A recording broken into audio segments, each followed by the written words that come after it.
He whispered, "You're mine now." I thought it was a possessive threat. I was wrong. It was a declaration. Because the moment I stumbled into his world, the moment his eyes glowed with that terrifying, ancient light, my life wasn't just a story anymore. It was a hunt, and I was the only one who could expose it all, or die trying. What happens when the hunter becomes the hunted, and the truth is more monstrous than any lie? My name is Isabella Vance. My small apartment was a testament to my relentless pursuit. Stacks of meticulously organized research papers, half-empty coffee mugs staining every available surface, and the constant, low hum of my laptop, a beacon in the quiet, focused hours of the night. I'd always been driven by an insatiable hunger for truth, a deep-seated need to peel back the layers of deception that often cloaked the world's most powerful figures. This drive wasn't merely a professional ambition. It was a personal crusade, born from a quiet fury against hidden injustices and unspoken abuses of power. What do you think truly motivates someone to dedicate their life to uncovering secrets, no matter the personal cost? Is it a thirst for justice, a need for recognition, or something far more profound and inextricably tied to their very being? For months, whispers had circulated through the city's most exclusive, hushed circles about Ortega. He was an enigma, a man whose meteoric rise in the cutthroat corporate world was nothing short of legendary. His wealth was incomprehensible, his influence vast, casting long shadows across industries, yet his personal privacy remained an impenetrable fortress. Stories, fragmented and chilling, painted a picture of those who had dared to cross him, careers inexplicably vaporized, vast fortunes mysteriously dissolving into thin air, and the most disturbing of all, chilling rumors of individuals simply vanishing without a trace. I sensed it then, a pulsating undercurrent of a story, a monumental secret waiting to be exposed, a hidden truth so profound it could alter the very fabric of understanding. I believed, with every fiber of my being, that I was the one destined to unearth it. My first encounter with Ortega was an experience that fundamentally shattered my perception of reality and redefined my understanding of power. I'd used every trick in my journalistic playbook, every contact, every ounce of persistence, to secure a rare, fleeting interview. The moment he strode into the opulent, silent conference room, I felt it, a visceral jolt, a primal reaction that transcended mere professional awe. His presence was commanding, overwhelming, filling the vast space with an almost tangible force, a silent roar of authority. Those eyes, dark and piercing, they seemed to bore straight into my very soul, unsettling me in a way no subject, no interview had ever before. He exuded immense wealth, certainly, an aura of old money and new power, but beneath that polished, human veneer was an unsettling degree of control, a quiet, ancient authority that vibrated through the air, vibrating in my bones. Our interaction was brief, punctuated by intense, unsettling silences where his gaze lingered, a possessive quality I couldn't quite place, yet it sent a strange, electric thrill through me. He spoke of trivial corporate matters, yet his words carried an unnerving undercurrent of awareness. He knew details about my life, small, intimate things he had no business knowing, details that no public record could have revealed. It was an immediate, inexplicable pull, a strange cocktail of fear and fascination that left me breathless, my heart hammering a frantic rhythm against my ribs. The billionaire alpha archetype wasn't just a concept I'd read about. It was him, embodied, staring directly into my very being, immense power, undeniable wealth, and a hint of something untamed, something ancient, lurking just beneath the surface of his perfectly tailored, custom-made suit. As I launched into my preliminary research, digging deeper into Ortega's opaque past, I began to unearth inconsistencies that fueled my burgeoning obsession with him. There were strange, almost impossible gaps in his official biography, entire periods of time that simply didn't exist in any public record, as if he had literally appeared out of thin air. Whispers of unusual security measures around his various properties became more concrete, tales of guards who moved with unnatural swiftness and silence, their eyes sharp, almost predatory. And the employees who worked for him, those few I managed to speak to, spoke of him with a bewildering mix of awe and palpable fear. They revered him, yes, but there was also a tremor in their voices, a hunted, furtive look in their eyes when they even dared to utter his name. Sometimes, when he passed by me in the pristine, hushed corporate hallways, I'd catch a faint, musky scent, something wild and earthy, completely out of place in a modern skyscraper. Once late at night, I thought I heard a low, guttural sound emanating from his private office, a deep, primal rumble that seemed to vibrate from deep within his chest when he believed he was utterly alone. My rational mind, my journalist's anchor, fought fiercely against these anomalies. Eccentricities of the ultra-rich, I told myself, clutching at logic, the bizarre habits of a man so powerful he lives by his own rules. But the seed of doubt, cold and persistent, had been planted in my mind, taking root faster and deeper than I cared to admit, twisting my reality. Then came the incident that shattered my carefully constructed rationalizations, leaving me exposed to a truth far more terrifying than any conspiracy. It was a late-night shift, long after everyone else had left the sprawling, silent corporate building. I was utterly alone in the quiet expanse of my office, lost in the labyrinth of my investigation, poring over cryptic files, when Ortega appeared unexpectedly. He moved with an unnatural speed and silence, materializing in my doorway as if conjured from the very shadows themselves. He confronted me, his voice a low, melodic thrum that vibrated through the stillness of the air, yet it was utterly devoid of anger. "You're curious, Isabella," he murmured, his eyes reflecting the dim office lights with an unnerving, almost predatory intensity. "That can be dangerous, or exhilarating." He stepped closer, reaching out, and his fingers brushed against my arm. A jolt, like a raw static shock, raced through me, sending shivers down my spine. A primal mix of paralyzing fear and an inexplicable spark of something else, something alluring, something ancient. He subtly shifted, blocking my only exit, his posture conveying an unspoken challenge, an unyielding wall of presence. In the dim light, his eyes seemed to glow faintly, an almost imperceptible amber hue, a fleeting glimpse of something inhuman. I felt utterly trapped, yet paradoxically, strangely drawn to him, caught in an irresistible current. My heart hammered against my ribs, a wild drumbeat against the silence. "You have no idea what you've stumbled into, little bird," he whispered, his voice laced with a raw, possessive quality that sent a wave of inexplicable heat through me, a shiver of terror and thrill. "But you're mine now. What would you do if a powerful, enigmatic figure, radiating such raw intensity, whispered such words to you, completely upending your sense of reality?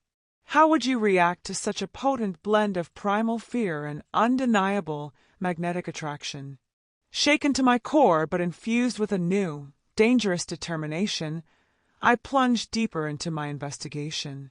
Ortega's words, his chilling presence, his glowing eyes, they had detonated my last vestiges of skepticism, replacing it with a burning, terrifying certainty that there was something profound, something supernatural, meticulously hidden beneath his human facade. I abandoned conventional journalistic methods, my focus now sharpened by the terrifying glimmers of truth I'd witnessed. I started looking for patterns, for anomalies that hinted at a world beyond human comprehension. I devoured every local folklore text I could find, searching for ancient legends, for tales of shapeshifters or creatures that walked among humans, hidden in plain sight, pulling at threads of forgotten myths. I connected strange incidents reported in brittle, forgotten newspaper archives, inexplicable animal attacks, sudden, mysterious disappearances, unseasonable weather phenomena that defied scientific explanation.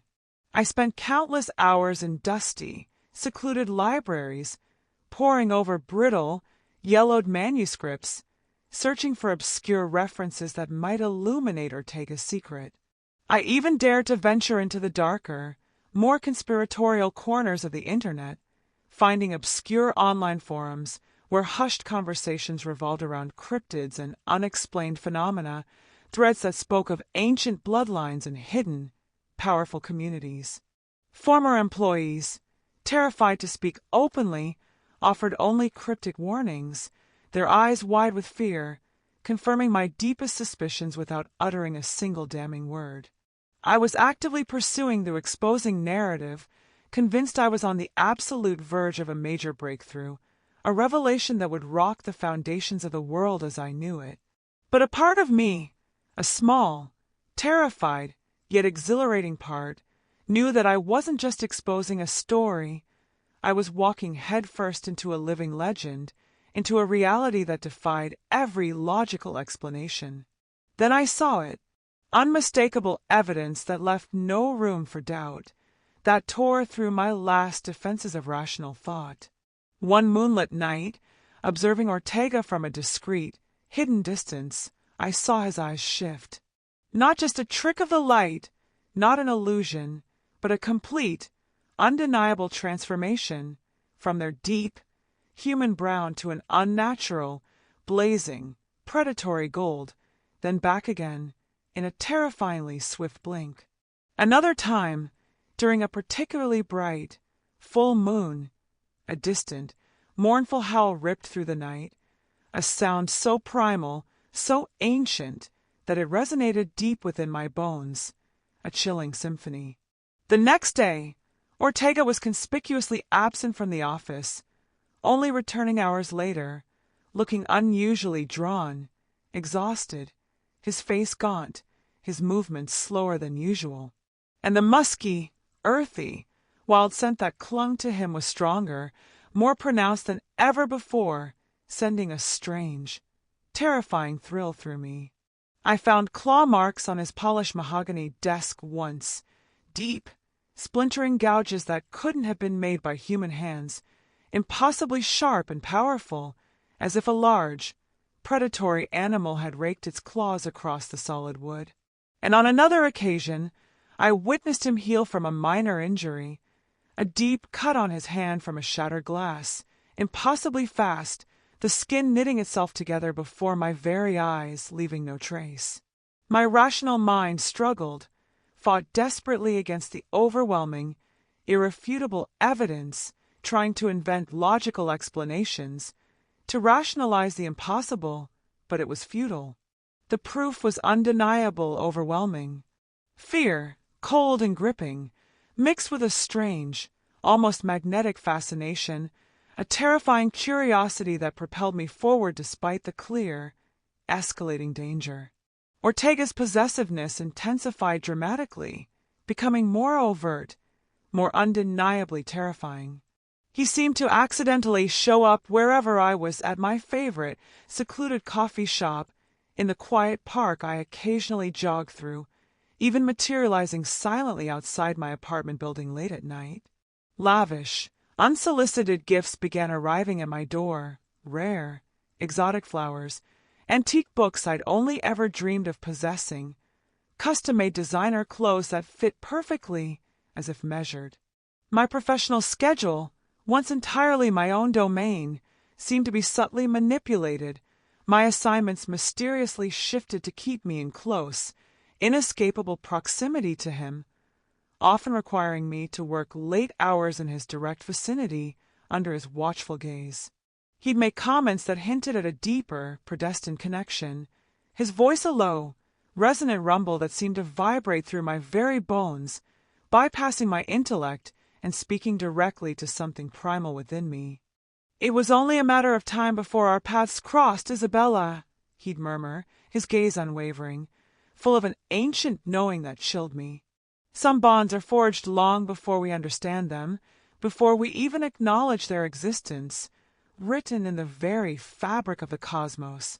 When he was near, I felt a strange warmth spread through me, a tingling sensation beneath my skin, an inexplicable, terrifying urge to lean into his touch, even as my mind screamed warnings of danger and control, of a loss of self. The concept of fated mates, once a fantastical notion relegated to the pages of obscure folklore and romance novels, began to subtly weave itself into the terrifying, exhilarating fabric of my new reality, whispering promises of a bond that could not be broken. It was a terrifying thought, yet held a strange, undeniable allure, an intoxicating promise of belonging. I started noticing other individuals around Ortega, his loyal, intensely watchful security detail, men who moved with a silent, coordinated precision. I observed certain high-ranking employees who seemed to share his unnerving intensity, a quiet, almost feral protectiveness towards him. They watched me with a suspicion that bordered on outright animosity, their gazes sharp and assessing, as if I were an unwelcome intruder in their closely guarded world, a potential threat to their alpha. I once overheard hushed conversations among them, fragments of words like the alpha and the pack, spoken with a reverence that bordered on worship, and an underlying current of fierce, unwavering loyalty that chilled me to the bone. The hints of pack dynamics and a deeply ingrained hierarchy were becoming clearer, revealing a complex, ancient social structure hidden in plain sight, loyalties far deeper and more primal than any corporate bond, forged through blood and time. One evening, I found myself in a dangerous situation. It wasn't directly related to Ortega, merely a wrong turn down a dimly lit alley in the city's forgotten district, leading to a sudden, violent mugging. Just as paralyzing fear threatened to consume me, rendering me helpless, Ortega appeared out of nowhere, moving with impossible speed and strength, a blur in the gathering dusk. He dispatched the threat with brutal, chilling efficiency, his movements fluid and powerful, almost inhuman, a dance of deadly grace. I saw a flash of his wolf strength, his eyes blazing molten gold in the dim light, a low, guttural growl rumbling deep in his chest as he stood over me, a silent, terrifying guardian. "No one touches what's mine," he snarled, his words laced with a raw, primal possessiveness that sent a shiver through me, a potent mix of terror and exhilarating recognition. It was a wish-fulfillment fantasy of ultimate protection come to life, a thrill of immediate danger averted, and a stark, undeniable glimpse into the raw, untamed power that lay perpetually beneath his polished human facade. A part of me, the rational part, recoiled in visceral fear, but another, deeper, more primal part felt a strange, unsettling sense of security, of being utterly, completely protected claimed. I realized with a chilling, irrefutable clarity that I wasn't just investigating Ortega anymore. I was being drawn, inexorably, into his world, caught in the overwhelming gravitational pull of his presence.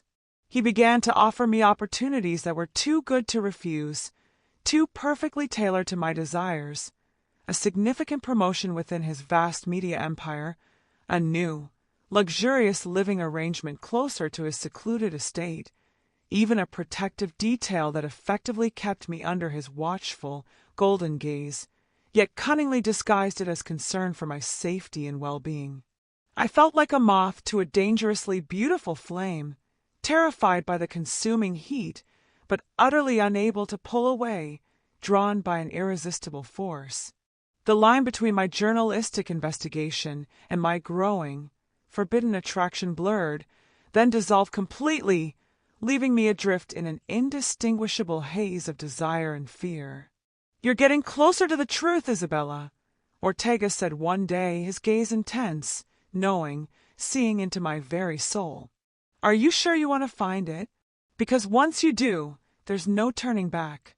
Your life, as you know it, will cease to exist." Then, amidst my mounting confusion and terror, I found it a crucial, undeniable piece of evidence that screamed its truth.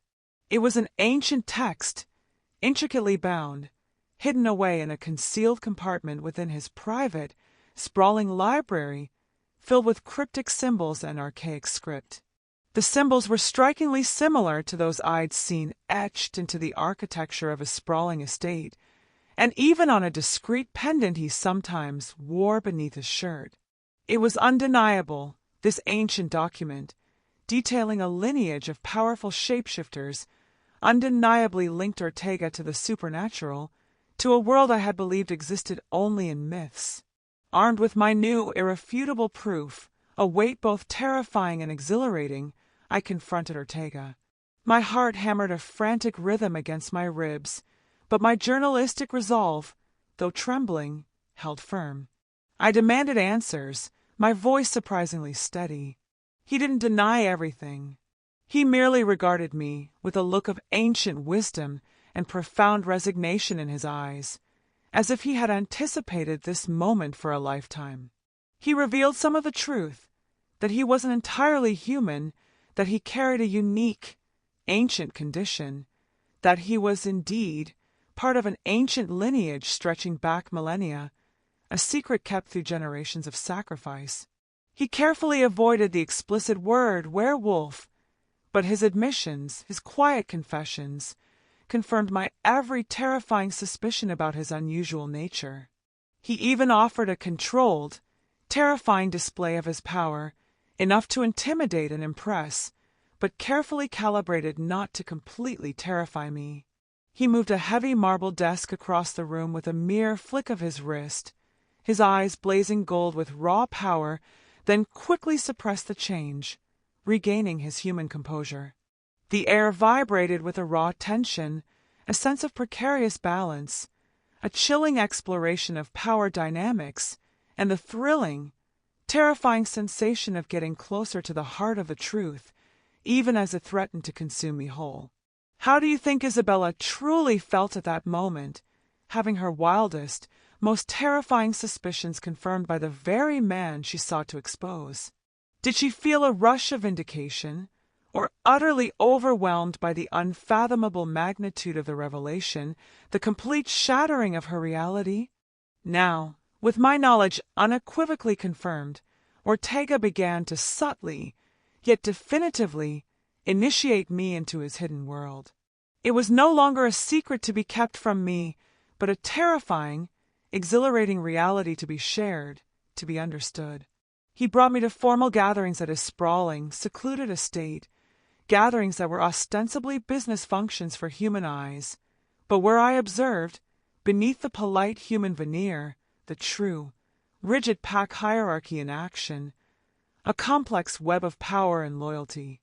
I met Gabriel, his steadfast beta, a man whose loyalty to Ortega was absolute and unwavering, a silent sentinel. I observed other key pack members, their faces etched with a blend of ancient wisdom and modern vigilance, their eyes holding a depth that spoke of centuries of existence. I witnessed their unwavering loyalty to Ortega, their sacred traditions, the complex social dynamics that governed their every interaction, and the unspoken rules that dictated their very existence, a silent language of power and submission. It was a fascinating, terrifying immersion into pack politics and a richly detailed, hidden world, a glimpse behind the impenetrable curtain of human society. The fated mate bond became undeniably potent, vibrating between Ortega and me with an inescapable force. There was no denying the overwhelming, magnetic pull I felt towards Ortega, a sense of profound belonging I had never known in my independent, solitary life. It was a connection that transcended logic, a primal resonance that hummed through my very soul, drawing me in. My mind, ever the journalist, fought fiercely, clawed desperately against this overwhelming, instinctual force, but my body, my very being, yearned for it, responded to it with an alarming intensity. Ortega, in turn, struggled visibly with his own raw, inherent possessiveness, a constant battle against his primal instincts. He tried to give me space, to allow me agency, to maintain a semblance of normalcy, but his wolf, his inner beast, pulled him relentlessly towards me, a silent, powerful demand. He finally confessed the full concept of fated mates, explaining it as the ancient decree of the moon goddess, a sacred bond forged across lifetimes, a destiny woven by cosmic threads. "It's not just obsession, Isabella," he confessed, his voice raw with emotion, with a desperate, naked sincerity that pierced my heart. "It's destiny. You are my mate, chosen for me by forces beyond our understanding, by the very stars themselves." My internal monologue was a whirlwind of confusion, fear, but also a powerful, undeniable desire that resonated deep within me, echoing a forgotten part of my soul. Could I truly be fated to a man who was half beast, a creature of primal instinct and immense power, and so overwhelmingly, terrifyingly controlling? It was a frightening, exhilarating exploration of unconditional love fantasy, primal resonance, and the overwhelming, intoxicating nature of a desire that threatened to consume me whole, body and soul. Then, a new kind of tension gripped the pack, a shadow cast over their hidden existence. A minor threat emerged, not yet from human hunters, but from a rival pack, a wild, untamed group encroaching on Ortega's ancestral territory, testing the boundaries of his dominion, his power. I witnessed the fierce loyalty of Ortega's pack in action, their swift, coordinated response, a seamless, deadly dance. And I witnessed Ortega's ruthless, decisive leadership in protecting his own, his every command obeyed without question. He was the alpha, and his pack was his responsibility, his life's very purpose. I saw the protective side of his obsession in full bloom, extended not just at me, but at his entire pack, at every member he was sworn to defend with his last breath. It was a stark reminder of the constant external threats they faced, the hidden dangers lurking in the world, and the unwavering pack loyalty that defined their existence, a bond forged through blood and sacrifice, a bond one was increasingly becoming a part of, whether I fully understood it or not. One quiet evening, in a rare moment of profound intimacy, Ortega revealed a piece of his damaged hero past. He spoke of a deep trauma from his youth, a loss that had shaped him, leaving an indelible mark. He spoke of the immense, crushing burden of leadership he carried, a weight that never lifted, and the profound loneliness that came with his immense power, the isolation of being an alpha, standing above all others. His voice was husky, vulnerable, revealing a side of him I hadn't imagined existed beneath his formidable, unyielding exterior. He expressed his fear of losing me, a raw, naked terror that surprised me, piercing through my own fears, and his constant struggle to control his primal wolf instincts around me, lest they overwhelm me, or him, consuming us both in their raw power. Seeing this vulnerability, this unexpected chink in his seemingly impenetrable armor, something shifted within me, a protective instinct, an understanding. I began to assert my own agency, not with defiance, but with a plea for understanding, for balance, for a partnership forged in honesty. I didn't just accept his protection.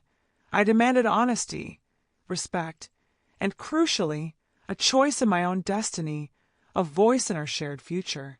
I challenged his possessiveness, not with anger, but with a quiet strength, a plea for him to see me not just as his mate, but as Isabella, a woman with her own will, her own mind. It was a deeper emotional connection, a glimpse into the I can fix him fantasy, and a crucial step towards my own empowerment within this increasingly complex, dangerous, and exhilarating relationship, a dance between two powerful souls. The full moon approached again, a luminous, terrifying orb in the night sky, and Ortega's control became terrifyingly tenuous. He was more agitated than I had ever seen him, restless, pacing, his wolf closer to the surface, its primal energy radiating from him like heat from a furnace, a palpable aura. I could feel it, the restless power, the barely contained wildness thrumming beneath his skin.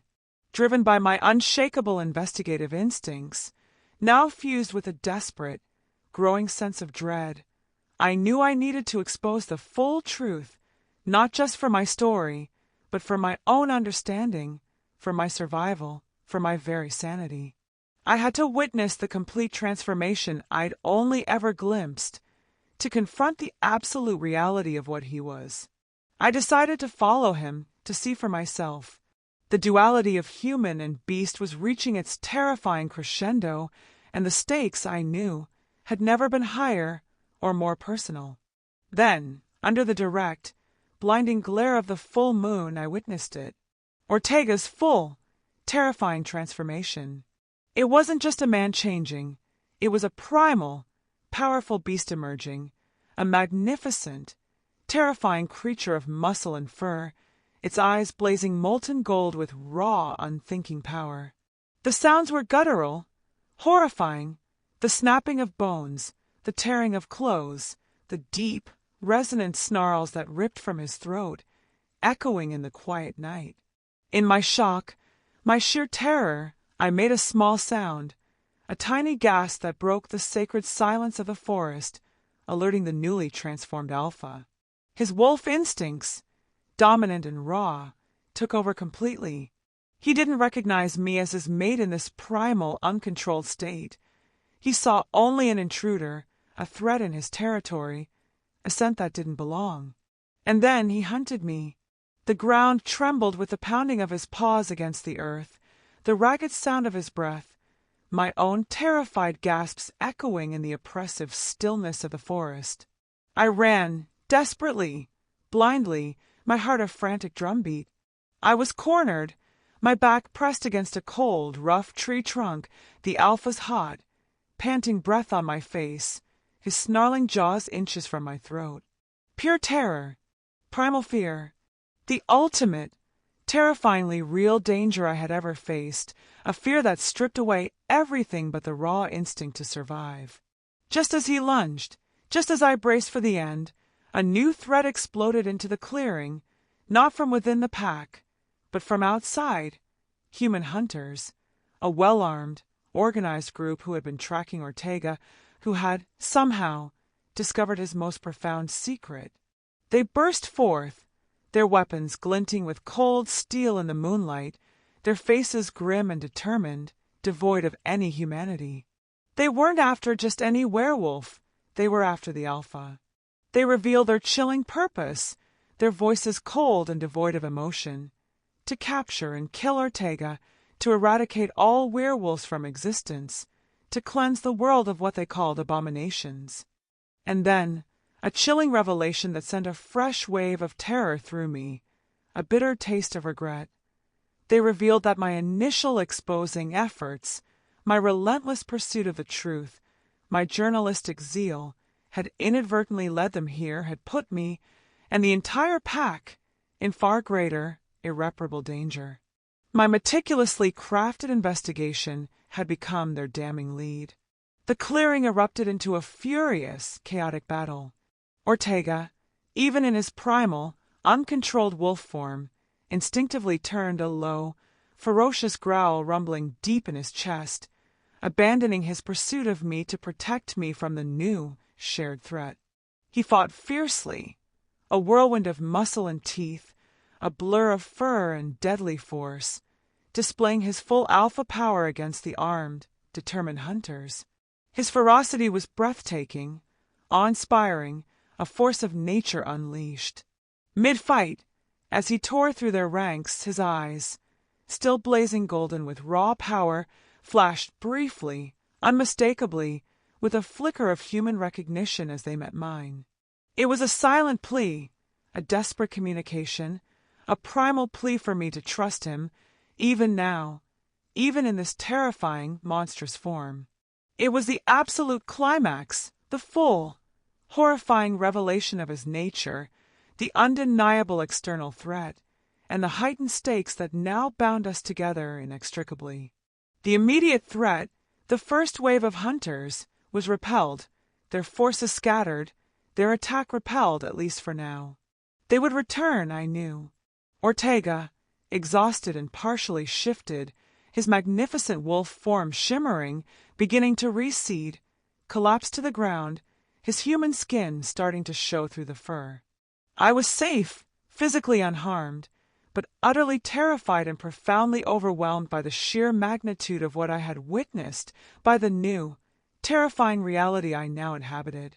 Pack members, hearing the commotion, arrived, their faces grim, their eyes wary as they looked at me, the human who had witnessed their alpha's greatest secret. But Ortega's protective stance, even in his weakened, semi-conscious state, was undeniable, a clear command that kept them at bay, preventing them from acting on their suspicion. "You saw everything," Ortega whispered, struggling to regain human control, his voice hoarse, ragged, laced with fatigue. "Now you understand the danger, what we face. What we face." I was taken to a secure, hidden location deep within the pack's sprawling territory, a place of ancient comfort and formidable, unseen defenses. I was no longer an investigative journalist. I was now inextricably linked to Ortega and his world, a human anchor in a supernatural storm of his making.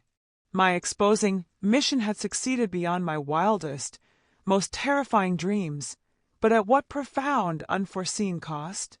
I now knew the truth, a truth that had ripped open my world, leaving it irrevocably altered, but that truth had, paradoxically, bound me irrevocably to the very man I had sought to expose, to the very world I had fought to unveil.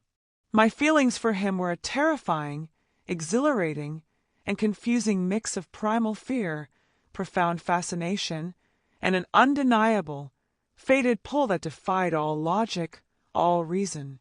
The external threat still loomed, a cold shadow cast over our new-found, fragile peace. The hunters, fanatic and relentless, would return with greater force, with more advanced weaponry. Their chilling words echoed in my mind. They were an organized force, dedicated to eradicating all supernaturals from the face of the earth, to cleanse the world of what they called abominations. The pack's existence, once a closely guarded secret for millennia, was now irrevocably compromised, at least to me and to their human enemies. Ortega and his inner circle understood the immense, existential gravity of the situation. Their world, hidden in the shadows for centuries, was now at imminent risk of being exposed to the wider human population, a prospect that spelled certain, devastating destruction for their kind, for their very way of life. My agency, my very sense of self, was tested in ways I could never have imagined, pushing me to my absolute limits. Would I fight this fate, this overwhelming, primal bond to a man who was both my fierce protector and, in his rawest form, a creature of untamed instinct, a monster to the uninitiated?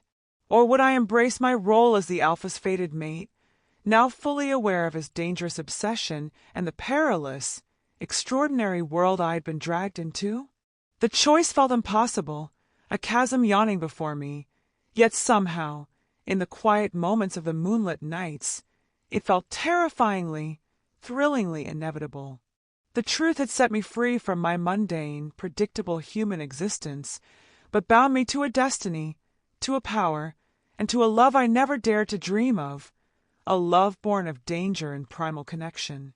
In the long, tense weeks that followed the attack, Ortega and I began to truly navigate our new, shared reality. His possessiveness, though still present, a low thrum beneath his skin, was tempered by a new layer of profound vulnerability, a desperate, unspoken need for my understanding, my acceptance, and my very presence by his side.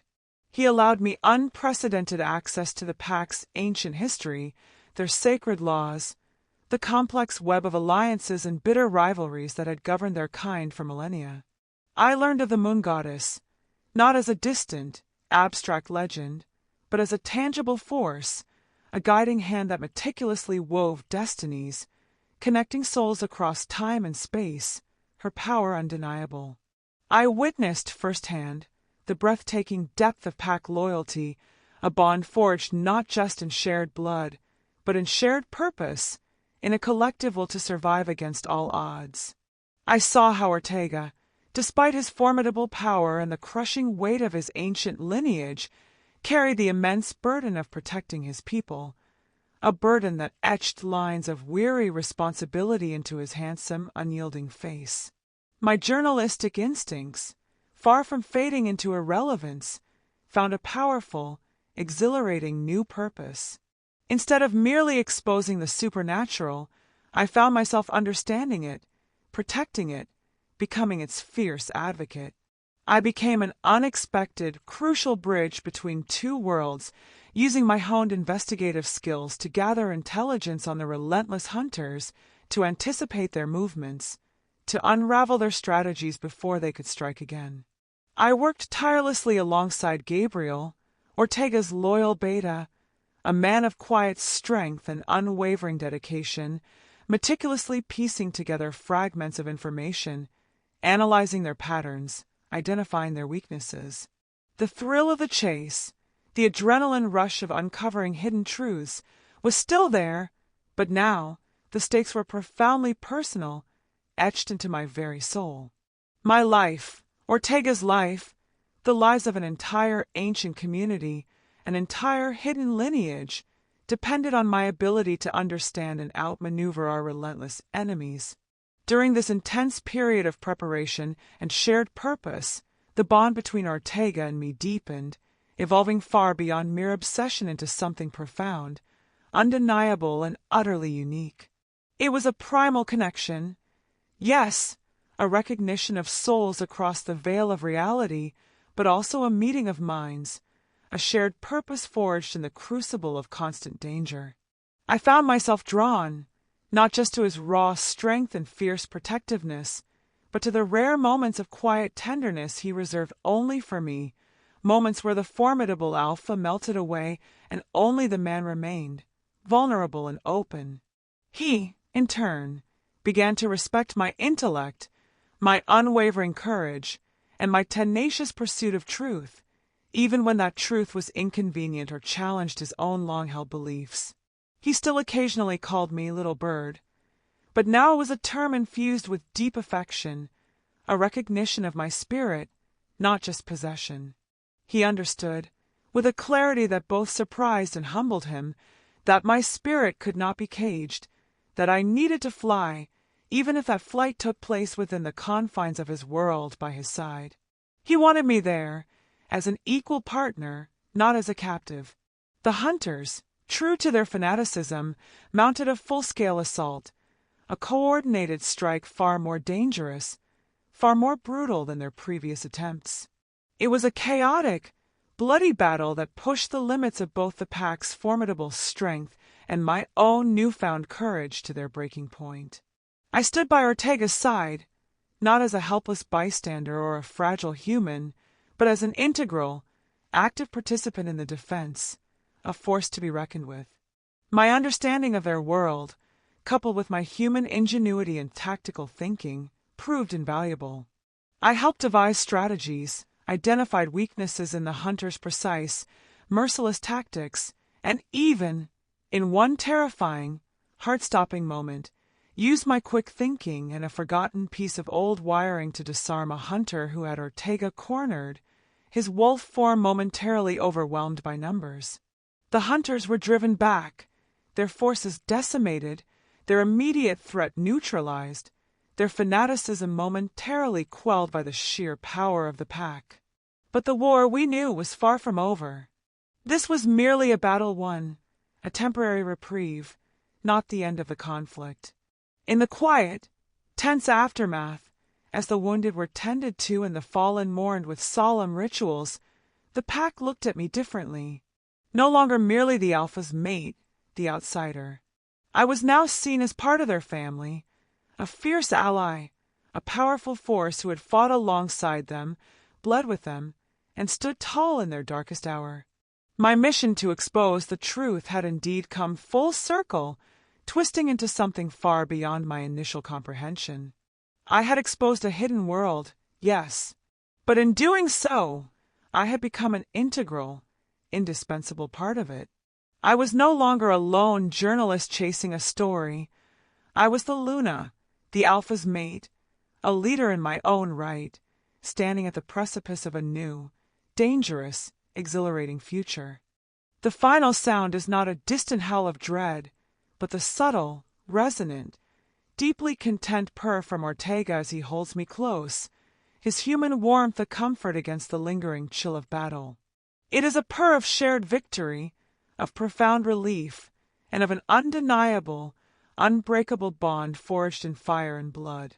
The war would continue, the hunters would undoubtedly return with renewed vengeance, and the delicate balance between the human and supernatural worlds would remain precarious, a tightrope walk over an abyss. But I was no longer afraid. I had found my truth, my destiny, and my place, irrevocably intertwined with the heart of the beast's powerful, consuming obsession. What new challenges do you think Isabella and Ortega will face as they lead their pack and navigate the dangerous alliance between their two worlds?